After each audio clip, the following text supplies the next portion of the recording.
World economic ফোরামের 47তম বার্ষিক সম্মেলনে যোগ দিতে আজ 5 দিনের সফরে সুইজারল্যান্ড যাচ্ছেন প্রধানমন্ত্রী শেখ হাসিনা। ইতিহাদ এয়ারলাইন্সের একটি ফ্লাইটে রাত 9:45 ঢাকা ছেড়ে যাওয়ার কথা রয়েছে তার। সফরে ডাভোস কংগ্রেস সেন্টারে ওয়ার্ল্ড ইকোনমিক ফোরামের উদ্বোধনী অধিবেশনে যোগ দেওয়ার পাশাপাশি 17 জানুয়ারি ফোরামের নির্বাহী চেয়ারম্যান ক্লাউস সোয়াবের সঙ্গে সাক্ষাৎ করবেন প্রধানমন্ত্রী শেখ হাসিনা। এদিন শ্যাপিং এ নিউ ওয়াটার ইকোনমি শীর্ষক এক কর্মশালাতেও যোগ দেবেন প্রধানমন্ত্রী। এছাড়াও দক্ষিণ এশিয়ায় হামসিং রিজিওনাল কোঅপারেশন বিষয়ক একটি মতবিনিময় সভায় অংশ নেওয়ার কথা রয়েছে। সফরে 18 জানুয়ারি ওয়ার্ল্ডস আন্ডার ওয়াটার এবং জলবায়ু পরিবর্তনের বিরুদ্ধে লড়াইয়ে নেতৃত্ব শীর্ষক অধিবেশনেও যোগ দেবেন প্রধানমন্ত্রী। একই দিন মাল্টিপোলার ওয়ার্ল্ডে প্রতিবেদনশীল এবং দায়িত্বশীল নেতৃত্ব শীর্ষক ওয়ার্ল্ড ইকোনমিক লিডারদের এক অনানুষ্ঠানিক মতবিনিময় অনুষ্ঠানে যোগ দেওয়ার পর ওমেন লিডার্স ডিনার এবং নিউ ফ্রন্টিয়ার অফ লিডারশিপ শীর্ষক কর্মসূচিতে অংশ নেবেন তিনি। আগামী 21 জানুয়ারি সকালে দেশে ফেরার কথা রয়েছে প্রধানমন্ত্রীর। পরিকল্পনা মন্ত্রী আহম মুস্তাফা কামাল জানিয়েছেন, চলতি অর্থ বছরে জিডিপি প্রবৃদ্ধি হবে 7.5%। প্রথম 6 মাসের সামষ্টিক অর্থনীতি পর্যালোচনা করে প্রবৃদ্ধির এই লক্ষ্যমাত্রা অর্জনের পূর্বাভাস দিলেন তিনি। সংবাদ সম্মেলনে পরিকল্পনা মন্ত্রী বলেন, বিশ্ব ব্যাংক 6.8% জিডিপি প্রবৃদ্ধির পূর্বাভাস দিয়েছে, যা ভালো প্রজেকশন। এর আগে বাংলাদেশ নিয়ে কখনো এত ভালো প্রজেকশন দেয়নি সংস্থাটি।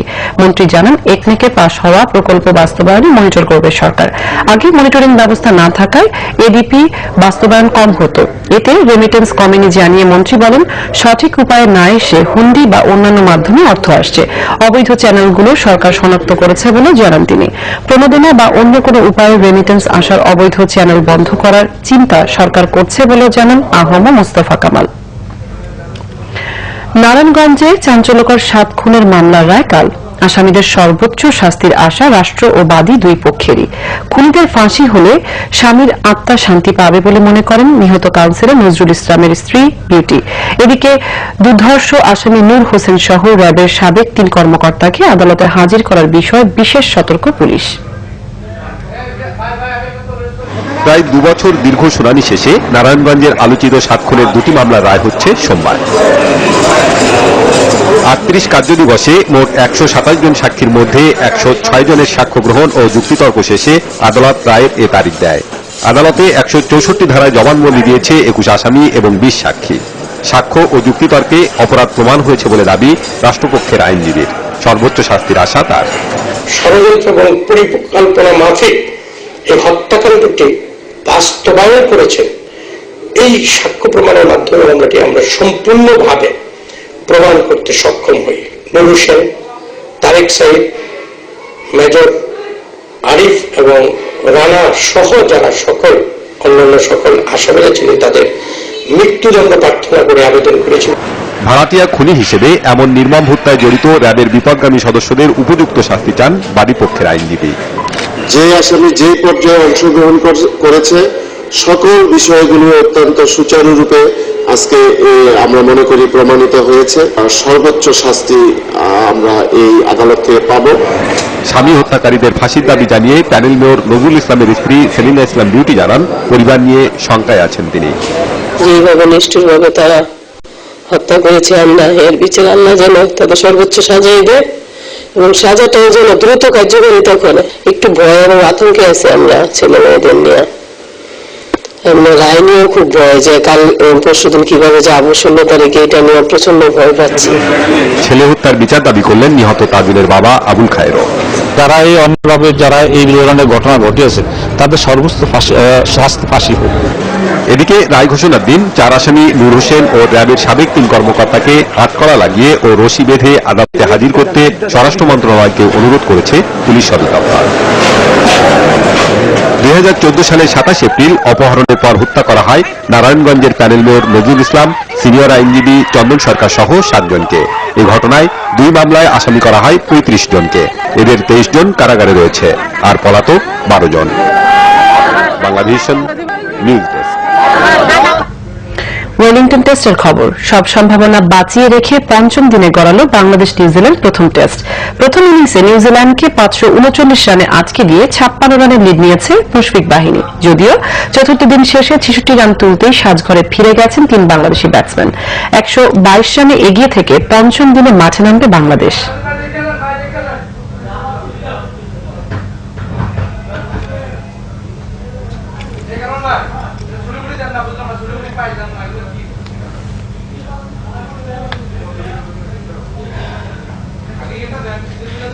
দর্শক, রিপোর্টটির জন্য আমরা একটু অপেক্ষা করছি।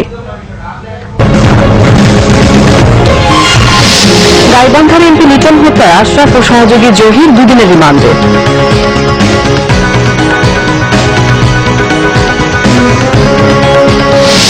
পাটনায় ঘুড়ি ওড়ানো দেখতে গিয়ে গঙ্গায় নৌকাডুবিতে মারা গেছে 24 জন, মৃতের সংখ্যা বাড়তে পারে।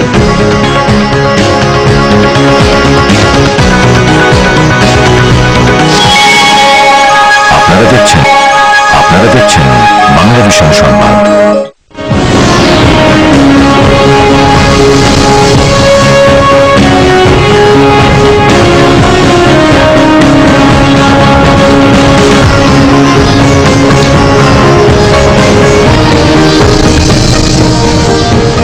স্বাগত আরেকবার বাংলাভিশন সংবাদে।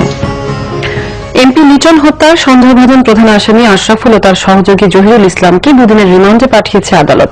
সকালে গাইবান্ধা চিফ জুডিশিয়াল ম্যাজিস্ট্রেট আদালতের বিচারক মনিল হাসান ইউসুফ তাদের রিমান্ড মঞ্জুর করেন। আটক আশরাফুল গাইবান্ধা সুন্দরগঞ্জ উপজেলা জামায়াতের আমির হাজি ইউনুস আলীর ছেলে। তার বাড়ি সুন্দরগঞ্জের রামভদ্র গ্রামে। 11 ডিসেম্বর ঢাকার বাড্ডা এলাকা থেকে তাদের আটক করা হয়। 31 ডিসেম্বর সন্ধ্যার দিকে উপজেলার শাহবাজ গ্রামের বাড়িতে গুলিবিদ্ধ হন এমপি লিটন। পরে রংপুর মেডিকেল কলেজ হাসপাতালে চিকিৎসাধীন অবস্থায় মারা যান তিনি। এই হত্যাকাণ্ডে জড়িত সন্দেহে জামায়াত শিবির ও আওয়ামী স্বেচ্ছাসেবক লীগের নেতা সহ অন্তত 65 জনকে আটক করেছে পুলিশ। রিমান্ডে পাঠানো হয়েছে তাদের 8 জনকে। অধস্তন আদালতের বিচারকদের চাকরি শৃঙ্খলা বিধি সংক্রান্ত গেজেট প্রকাশে সরকারকে 5 ফেব্রুয়ারি পর্যন্ত সময় দিয়েছে আপিল বিভাগ।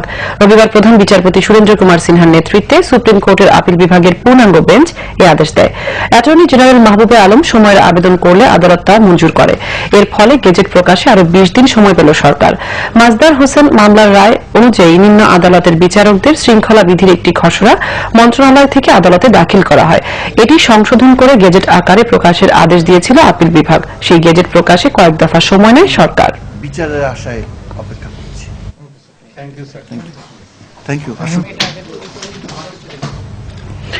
দক্ষিণ সিটি কর্পোরেশনের মেয়র সাইদ খোকনের কথা না মেনে আবারও ফুটপাত দখল করে দোকান বসিয়েছেন হকাররা।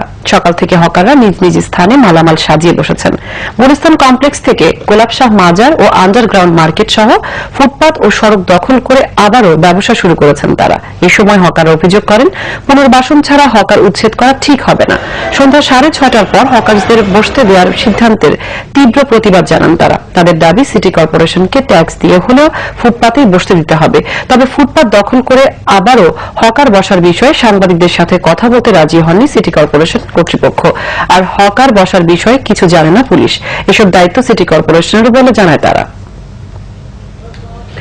কুমিল্লার প্রাইভেট কারের চাপায় 2 নারী ও 1 শিশু নিহত হয়েছে। পুলিশ জানায়, ঢাকা থেকে কুমিল্লাগামী একটি প্রাইভেট কার মহাসড়কের চান্দিনা বাস স্টেশনে পৌঁছলে এই দুর্ঘটনা ঘটে। এ সময় 2 জন নারী সহ 1 শিশু নিহত হয়। আহত 2 জনকে ঢাকা মেডিকেল কলেজ হাসপাতালে পাঠানো হয়েছে।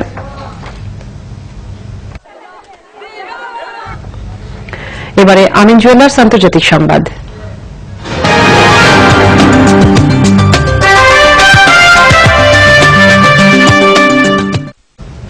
ভারতে বিহার প্রদেশের পাটনায় গঙ্গা নদীতে 40 যাত্রী নিয়ে নৌকা ডুবিতে অন্তত 24 জনের প্রাণহানি হয়েছে। মৃতের সংখ্যা বাড়তে পারে। শনিবার সন্ধ্যায় ঘুড়ি ওড়ানো দেখতে ওই যাত্রীরা এনআইটি ঘাট ছাড়ার কিছুক্ষণ পর উল্টে যায় নৌকাটি। তখনই উদ্ধার কাজ শুরু করে নিরাপত্তা কর্মীরা। তবে ডুবে নিখোঁজ হয় অনেকে। তাদের উদ্ধারে অনুসন্ধান চালানো হয়, কিন্তু অন্ধকারের কারণে অল্প সময় পর স্থগিত। যুক্তরাষ্ট্রে কৃষ্ণাঙ্গ মানবাধিকার আইকন জন লুইসকে অপমান করার প্রতিবাদে ট্রাম্প বিরোধী বিক্ষোভে উত্তাল ওয়াশিংটন ডিসি। কংগ্রেসম্যান লুইস শুধু কথাই বলেন, কাজ করেন না। নবনির্বাচিত মার্কিন প্রেসিডেন্ট ডোনাল্ড ট্রাম্পের এই মন্তব্যের জেরে চলছে বিক্ষোভ। তীব্র শীত উপেক্ষা করে কয়েক হাজার কৃষ্ণাঙ্গ সমবেত হয়েছেন ওয়াশিংটন ডিসিতে। অবিসংবাদিত নেতা মার্টিন লুথার কিং জুনিয়র স্মৃতিস্তম্ভের পাশে অবস্থান নেন তারা। কৃষ্ণাঙ্গদের মুক্তির স্বপ্নদ্রষ্টা লুথার কিংসের ইচ্ছা পূরণ ও প্রেসিডেন্ট ওবামার রাষ্ট্রনীতি টিকিয়ে রাখতে এই আন্দোলন বলেছেন আয়োজকরা। তারা বলেন, ন্যায় বিচার ও সম অধিকার প্রতিষ্ঠায় লুইস সাহসী সৈনিক। 60-এর দশকে মানবাধিকার প্রতিষ্ঠার আন্দোলনে অগ্রগামী ছিলেন তিনি। এছাড়া ট্রাম্পের মন্তব্যের সমালোচনা করেছেন এক রিপাবলিকান সিনেটর সহ অনেক নেতা। এবার ক্লেমন খেলার সংবাদ।